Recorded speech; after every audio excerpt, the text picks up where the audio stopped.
This is a true story. It began in August 1980 at Mount Isa in the Australian state of Queensland. This is the opening text to the 1988 movie A Cry in the Dark.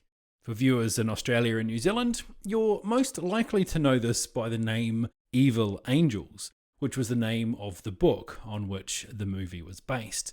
The book and the movie explore a case in Australia that gripped the public and divided opinions across the nation.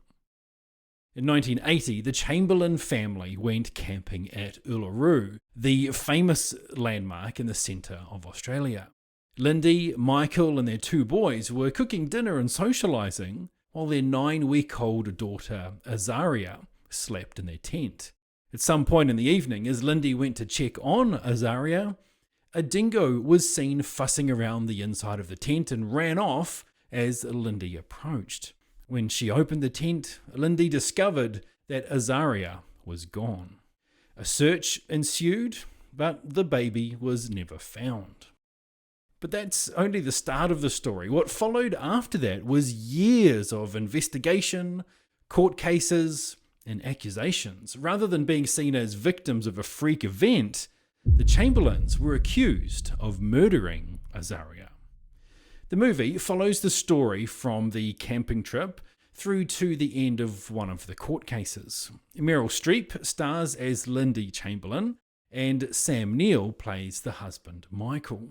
The two of them are brilliant, with Streep even being nominated for Best Actress in the 1989 Academy Awards. The film was very effective at showing how this gripped the nation and was talked about across all parts of the country and society. At certain parts of the story, they cut away to a poolside or a barbecue or an office or a pub or a fancy dinner or a tennis club where people are discussing the case, jumping to conclusions, repeating information incorrectly, and offering their opinions to each other.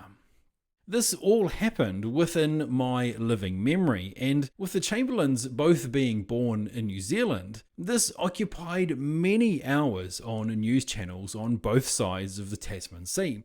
I personally remember it being on the news, seeing the bloody clothes, and people getting wound up each time new information came to light.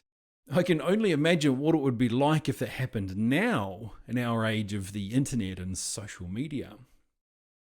Another thing the movie does well is show the tension between Lindy and Michael.